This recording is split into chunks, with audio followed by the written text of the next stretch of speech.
When Harry and Meghan dramatically stepped away from the British royal family, their central narrative was one of suffocating silence. They painted a picture of an archaic institution that had ruthlessly muzzled them, stripped them of their agency, and trapped them in a gilded cage where they were forbidden from speaking their truth. The world watched as they sat down for explosive interviews, declaring that they had finally broken free and were ready to use their voices. They demanded a global platform to share their authentic selves, and corporate America, mesmerized by the sheer spectacle of runaway royals, was more than happy to oblige. Entertainment giant Spotify stepped up to the plate, handing the couple a staggering $20 million contract. This was meant to be the ultimate megaphone. $20 million to simply sit behind a microphone, share their thoughts, and finally say all the things they claimed the monarchy had silenced. But here is the ultimate undeniable irony of this entire saga. When they were finally handed that massive global platform, completely free of palace courtiers and royal protocol, when they were given millions of dollars and absolute creative control to finally speak their minds, they suddenly had absolutely nothing to say. For 3 long years, the world waited for this groundbreaking, silence-shattering content. The result? A meager 12 episodes of a single podcast before Spotify abruptly and publicly cut ties. 12 episodes in 36 months. It was a spectacular self-own. They had fought so hard for the right to speak, only to prove that once the royal drama was stripped away, the well of ideas was completely dry. What happened behind the scenes is a textbook example of falling into the ultimate Hollywood trap. Harry and Meghan arrived in California not just as celebrities, but positioning themselves as elite, high-level content creators. They sold the narrative that they were brilliant, hard-working producers who had simply been held back by the restrictive old-world rules of the palace. They were finally free to create meaningful, transformative art that would change the global conversation. But they fundamentally misunderstood the reality of the Hollywood hustle. The entertainment industry might look glamorous from the outside, but at its core, it is an absolute grind. It is a machine that demands relentless output, constant innovation, and a willingness to actually sit down and do the tedious, exhausting work of production. You cannot just show up, wave to the cameras, cut a ribbon, and go home like a working royal. You actually have to write, produce, edit, and deliver the content you promised. They trapped themselves in massive, multi-million-dollar contracts that demanded a level of output they were completely unwilling or perhaps entirely unable to provide. They essentially sold a bill of goods to these streaming giants, promising a golden goose of endless, captivating content. But when the ink dried and it was time to actually clock in and work, the reality set in. The Hollywood machine does not care about your titles once the contract is signed. It only cares about your deliverables, and they had none. They walked right into a trap of their own making, assuming the rules of the corporate entertainment world would simply bend to their royal status. As the reality of their lack of production began to dawn on the industry, a devastating dilemma emerged, completely destroying whatever was left of their creative credibility. Whispers in the industry started turning into loud, damaging rumors, and soon a massive bombshell dropped regarding Meghan's podcast, Archetypes. Serious allegations surfaced claiming that Meghan was not even conducting her own interviews with her guests. According to these explosive reports, her producers were the ones actually speaking with the guests, asking the questions and carrying the conversations, while Meghan's voice was allegedly recorded and edited in after the fact to make it sound as though she had been an active participant. Let that sink in for a moment. A podcast built entirely around the premise of authentic, intimate conversations between women, allegedly fabricated in the editing room. If these allegations are true, it represents a catastrophic betrayal of audience trust. It takes the very concept of authentic storytelling, the exact brand they were trying so desperately to build, and exposes it as a cheap parlor trick. It means guests were pouring their hearts out to a producer, only to have the host artificially inserted into the narrative later to take the credit. But here is the truly fascinating part of this dilemma. Even if the rumors were completely false, why did the executives at Spotify allow that narrative to run completely wild? In any normal situation, a network would fiercely defend its star creator against such damaging claims. But Spotify remained deafeningly quiet, letting the media tear into the credibility of their $20 million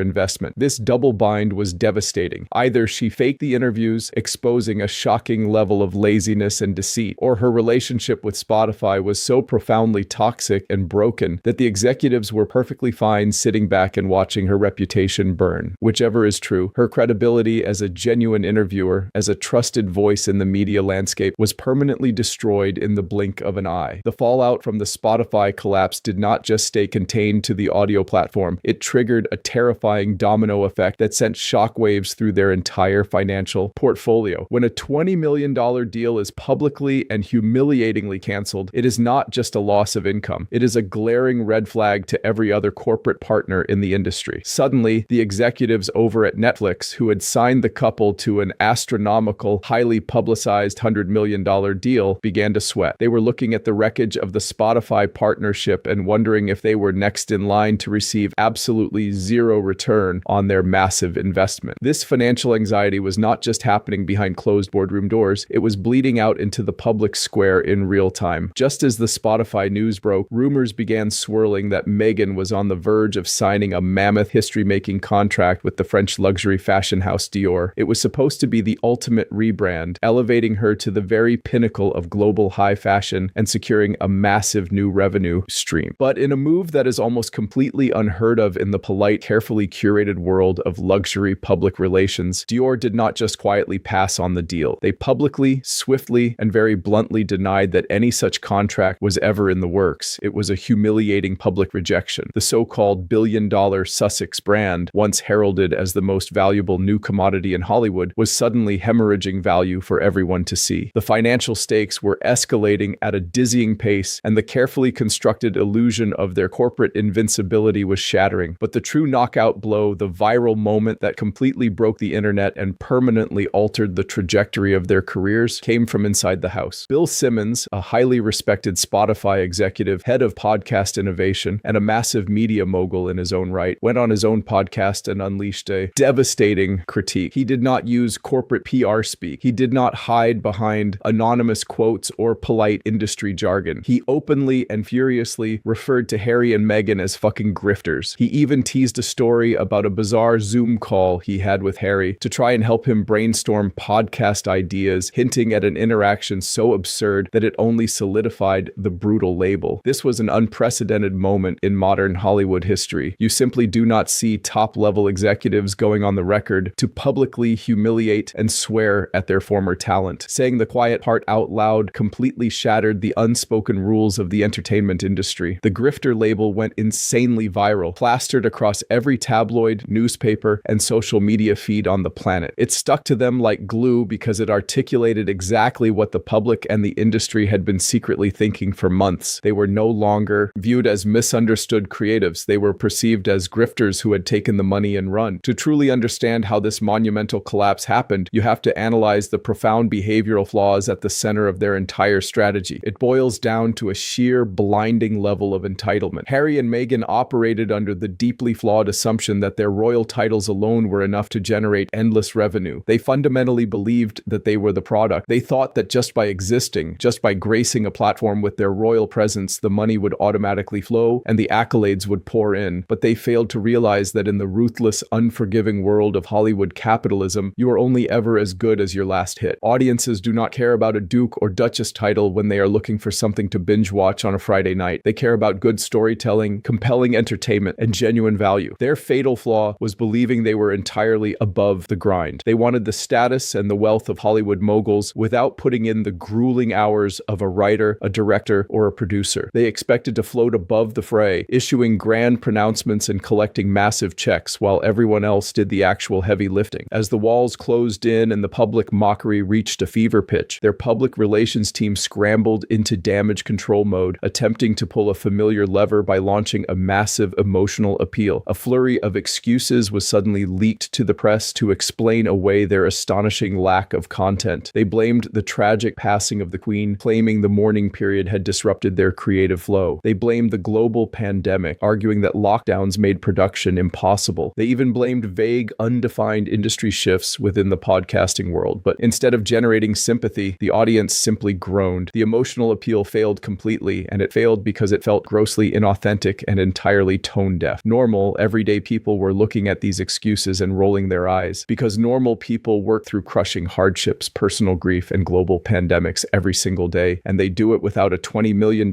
safety net waiting for them in a sprawling Montecito mansion. The public had lost all patience for their perpetual victimhood. You cannot demand to be treated as a serious powerhouse executive while simultaneously using every available excuse to explain why you couldn't simply turn on a microphone and and do your job. The profound failure of these frantic public relations excuses directly exposes the blinding thematic hypocrisy at the very core of their entire brand. For years following their dramatic royal exit, Harry and Meghan traveled the globe standing on brightly lit stages and sitting on polished panels, endlessly lecturing the public on the importance of compassion in action, the power of authentic storytelling, and the absolute necessity of building community. They aggressively positioned themselves as the ultimate moral arbiters of the modern age, a couple so deeply committed to doing good and living truthfully that they had to flee an oppressive, toxic monarchy just to save their own souls. Yet when you pull back the curtain and look at how they actually operated behind the scenes in the corporate world, a completely contradictory reality emerges. While publicly preaching about compassion and community to the masses, they were allegedly treating their corporate partners with complete disdain. They were happily signing astronomical contracts while failing to deliver on the most basic professional promises. How can you possibly champion the idea of authentic storytelling when your flagship media project is plagued by allegations of fake interviews and heavy-handed audio manipulation? The moral hypocrisy is simply staggering to witness. They demanded that the world hold itself to a higher standard of kindness and integrity, all while building their own post-royal media empire entirely on smoke and mirrors. They sold an illusion of unwavering moral superiority, but the corporate receipts show a long trail of broken deals, frustrated executives, and empty promises. This glaring hypocrisy has led to a brutal reality check, resulting in a level of professional isolation that is almost unprecedented for figures of their immense global fame. Hollywood, despite its vast wealth and massive global reach, is actually a remarkably small town. It is an industry built entirely on relationships, mutual trust, and the fundamental belief that when someone says they will deliver the goods, they actually deliver. By treating their Spotify partnerships so carelessly, the Sussexes burned one of the biggest, most expensive bridges in the entire entertainment landscape. When a major streaming platform drops you and their top executives publicly curse your name on a microphone, the rest of the industry immediately takes notes. Suddenly, the biggest talent agencies in the world are struggling to figure out how to even pitch them to new buyers. Former allies and A-list celebrities who once eagerly defended them in the press are suddenly looking away, quietly distancing themselves from the toxic fallout. The glamorous dinner parties and high-profile networking events are seemingly drying up. They are left increasingly alone behind the gates of their sprawling Montecito estate, facing the cold, harsh reality of the California dream. They are slowly realizing that the Hollywood elite never actually cared about their royal titles or their personal struggles. They only tolerated them when they were profitable, popular, and useful to the bottom line. The exact moment the money stopped flowing and the public tide turned against them, the illusion of those Hollywood friendships evaporated instantly. They are now considered radioactive. No sane studio executive wants to be the next person to risk tens of millions of dollars, only to end up with a dozen lackluster episodes and a massive public relations nightmare on their hands. This brings us to the ultimate point of no return for their highly publicized media empire. The grifter label is not just a mean insult hurled by a frustrated executive, it is a permanent, career-defining stamp. In the fast-paced, often forgiving world of entertainment, a celebrity can recover from almost anything. You can easily bounce back from a terrible movie, you can recover from a canceled television show, you can certainly recover from a boring, poorly received podcast. What you absolutely cannot recover from, however, is becoming an industry punchline. Once the people writing the massive checks are laughing at you instead of competing for your signature, the game is completely over. The grand illusion they spent years carefully crafting has been permanently shattered. The curtain has been violently pulled back, and the world is no longer looking at a modern progressive king and queen of global media ready to conquer the entertainment world. Instead, what has been revealed are two people who genuinely thought they could outsmart the Hollywood machine. They tried to cheat the system, assuming they could bypass the relentless grind of actual creative work by coasting on the prestige of the very institution they so publicly trashed. They played a massive, high-stakes game of corporate chicken, and they lost spectacularly. They demanded the world's biggest megaphone, and in the end, the bright spotlight did exactly what it always does. It exposed the unvarnished truth. What do you guys think about this massive corporate collapse? Will they ever be able to shake the grifter label, or is their Hollywood experiment officially over for good? Let me know your thoughts down in the comments below. Hit that like button if you enjoyed this deep dive into the business of Hollywood, and make sure to subscribe so you never miss out on the real stories hiding behind the headlines.